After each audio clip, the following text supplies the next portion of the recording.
back in again, and we had a great practice today, spirited practice. It was great to see us come out with great energy after Saturday's scrimmage. So got a lot of work in today, and got to really use a lot of our young guys up front, which was great. I mean, it's invaluable to get all the reps that we did today. So, any questions on the D-line? Yeah, how have you thought it's been shaping up overall? Obviously, you're replacing some guys there, but you've got some good guys with experience, and then Jalen's looking nice over. Yeah, we have a lot of guys that have a ton of experience. You know, you talk about guys that have been in the system for 3-4 years, played a lot of repetitions for us, a lot of big games, and so they've stepped right in. You know, it's good to see someone like Matt Dickerson really step up after playing, you know, kind of behind the scenes. We used him a lot in different situations. Boss Tagaloa played quite a bit last year, backing up Eli Anku. And now we have Keyshawn Lucius South and Jalen Phillips playing that razor position.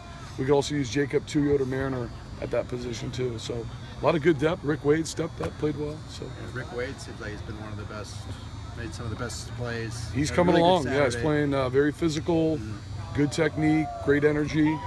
Yeah, so we're fortunate to have a lot of depth right now. Is this the deepest group you've had at defensive line? I believe so.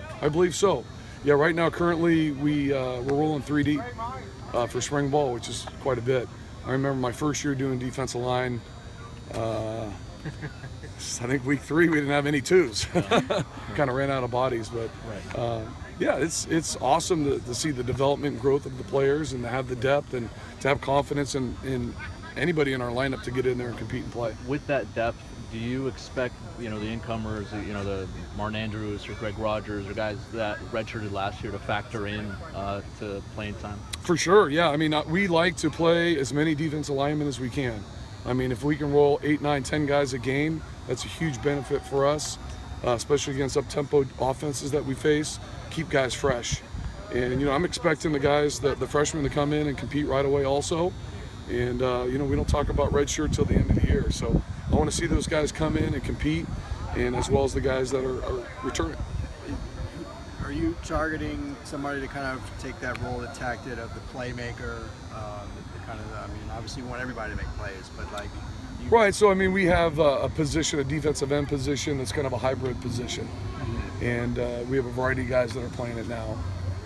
But, you know, Keyshawn Lucius South, as I mentioned earlier, Jalen Phillips, Odawa's coming in. Jacob Tuyoda Mariner plays that position. Rick Wade can play that position. So we have a lot of different guys, and I think we've done a great job of developing our players here. And I'm just waiting for the next Bruin to step up and take on that role. And I'm confident it will happen. Jalen's obviously coming in here pretty highly touted. Do you think those expectations are warranted, or do you kind of expect him to meet those expectations? He's an excellent player. I'm expecting him to compete every day. He's really picked up our system.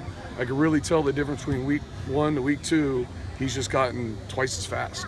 So again, when you step on the field in college football, you have a lot of things happening, a lot of different calls, schematics.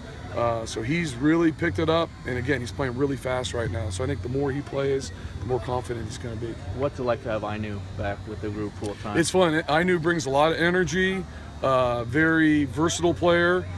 He can play nose guard, he can play 3. He's a guy that can play on the edge in short yardage situations. He's a very good pass rusher. I think going to offense actually helped him because he's understanding schematics a lot better. He knows now, coming on the D-line, what's coming at him. And I think it showed so far the first 2 weeks. So it's good to see him back.